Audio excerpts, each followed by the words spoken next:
Henri a 30 ans. Il est ingénieur informatique depuis une dizaine d'années et seulement pour quelques semaines encore. Là, je suis en train de regarder pour la dernière fois mon CV, puisque je n'en aurai plus besoin dans 5 ans. Je deviens kinésithérapeute et donc c'est un métier où on n'a plus besoin de CV. Après 8 ans à pianoter et débugger des logiciels, notre ingénieur a fait un constat. Je voulais aller dans ce secteur-là qui me semblait porteur, novateur. C'est vrai qu'à l'époque, j'étais aussi un peu geek, beaucoup de jeux en réseau, tout ça. C'est plus ça qui m'a porté vers l'informatique.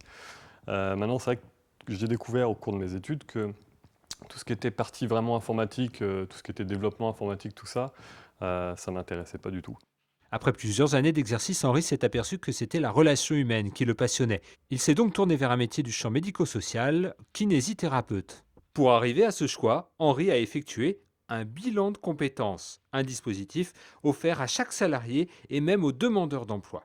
Et c'est un bilan qui se passe sur 14 jours, donc à peu près à raison d'une journée par mois.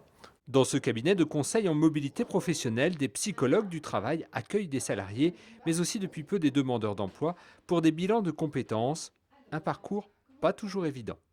Alors, le bilan, c'est avant tout une réflexion, un temps de réflexion qu'on se donne pour prendre du recul par rapport à sa situation professionnelle.